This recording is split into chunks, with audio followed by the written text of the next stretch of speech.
the Marshall County Sheriff says this is now a homicide investigation. Take a look at the video we shot just a few moments ago. They finally determined where this leak was. I'm told this is a gas main that is leaking 55 pounds of pressure. And this is what it takes to feed a family, but how much would it take to feed 5,000 people at once? That answer a little later in the show. Remember, you're watching WPSD Local 6 at 5.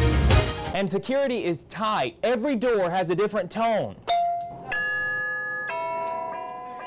Every window is protected. Motion detectors are throughout the store, and security cameras cover every corner. They are sharing the costs and using the electricity, but if you take the aluminum manufacturers out of the equation, and they are going out of the equation because they've terminated their contracts, that leaves these three power corporations. They will go into this first apartment here where they believe the fire started when no one was home and try to rummage through what's left behind. This is the safest spot to have a fire because it's contained, it's surrounded by rocks, it's safe. But for those campers who like to rough it a little bit and want to build a fire out in the woods, they need to make sure that fire is put out. This is a very big tree, as you can see. Pretty strong tree, but no match for the storm that came through this area just a couple hours ago. Get this, Salvation Army gave away 120 turkeys today. That's 120 families who wouldn't have had a Thanksgiving meal, but they will now, thanks to the generosity of the Local 6 community. You guys have been great. You have really stepped up to the plate, just like we knew you would. Let me show you the fruits of your labor right here. The people who would normally be about to fall asleep here in this complex are scattered, going to bed in different places after a very long and difficult day. Multiple agencies worked as quickly as possible, even battling the blaze with a ladder. Fighting this fire was no easy task. For Bobby Lynn and others who lived here, neither was watching. Lynn lived right beside the apartment where firefighters believed the fire started. This afternoon, a neighbor knocked on his door. It's on fire. I said, what's on fire? You know, because I knew where I was at that moment wasn't no fire problem. But by the time he walked outside, everything changed. Flames engulfed his apartment too. The same thing happened to Hope Brown.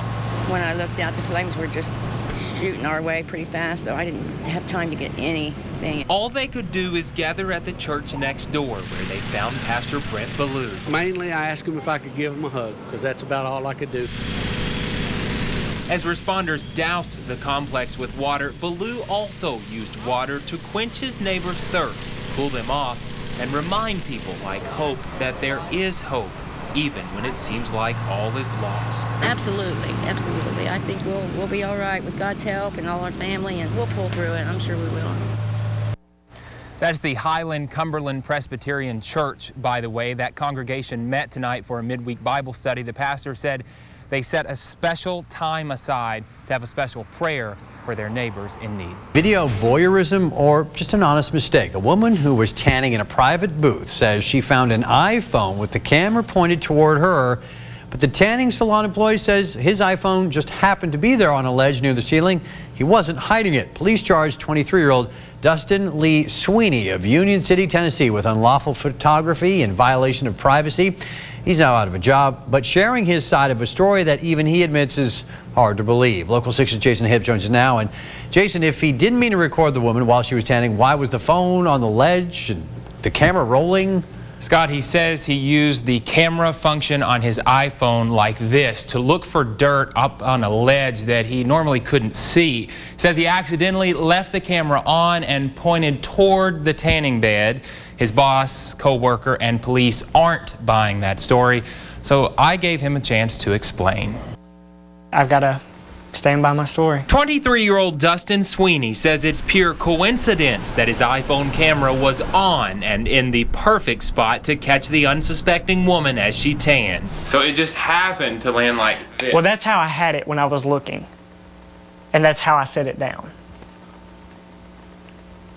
But you would have needed to have it like this to see candy wrappers. He says he used his iPhone's camera feature to look for candy wrappers atop the ledge. You can view images here without hitting the record button.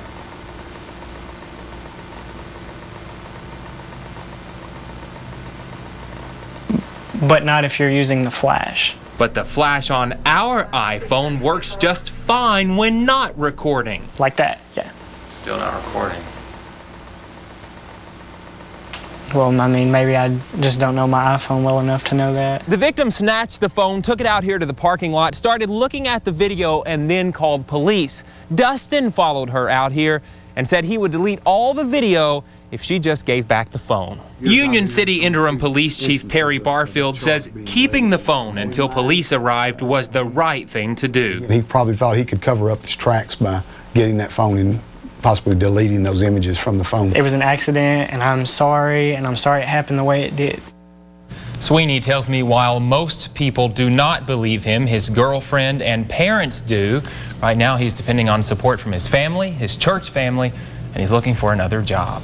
Well, I guess my concern at this point, Jason, would be that perhaps this could have accidentally happened to other people. Yeah, police are worried about the same thing. They fear there could be others involved, but they did confiscate his cell phone and a laptop. They went through the entire computer and the phone and say they couldn't find any other video. So they hope this is an isolated incident. That's certainly good news for that. Well, now it'll apparently be up to a jury to decide. Thanks very much. Well, the owner of the tunnel tanning released this statement to us tonight. Upon learning of the allegations, Mr. Sweeney's employment was immediately terminated. We are also cooperating fully with the Union City Police Department in this investigation.